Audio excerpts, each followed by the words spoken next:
What are the key ideas to remember from this Monday? You need to start with the end. That's how we call it. Start with the end. So you have to think, what is the long-term goal? That was what we did at the beginning of the day.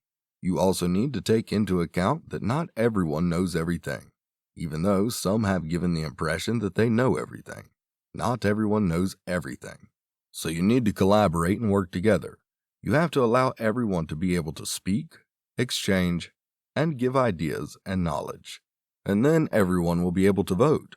So in order to vote, in fact, what should we do? Everyone must be able to, on a post-it, put his ideas and put them on the wall. Then you'll ask the team to group the post-its that go together and then categorize and name the categories. And when this is done, everyone will really be able to vote.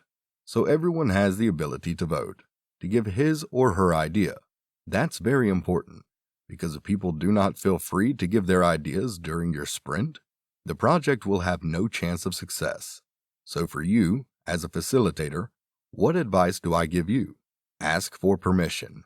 Ask the group for permission to facilitate. Explain to them that you are going to try to get things moving, which will make the sprint more efficient and more interesting for everyone. Always capture everything. Summarize team discussions as a note on the whiteboard. Improvising is needed. Continue to ask, how do I have to capture this idea? The objective is to archive everything you're going to see, everything that has been said, everything that has been noted. Then, do not hesitate to be naive. Ask obvious questions. Ask why. Why this idea?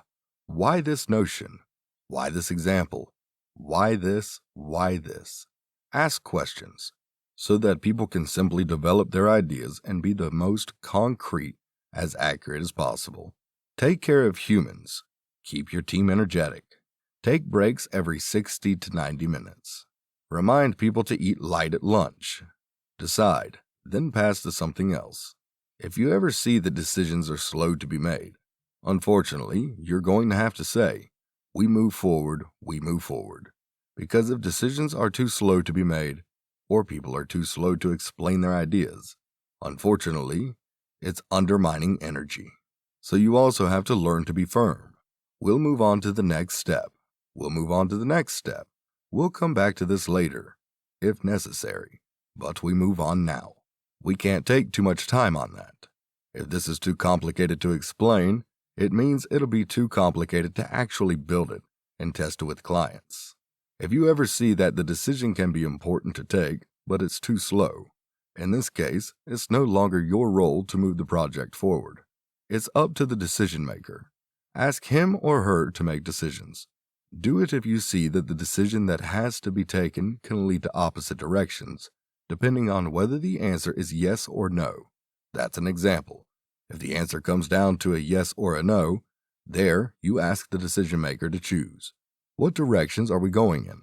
If, on the other hand, it's just that someone and or a step is too slow because people take too long, it will be up to you to do that. Do you see the dynamic there between you and the decision maker? This is very important. Congratulations.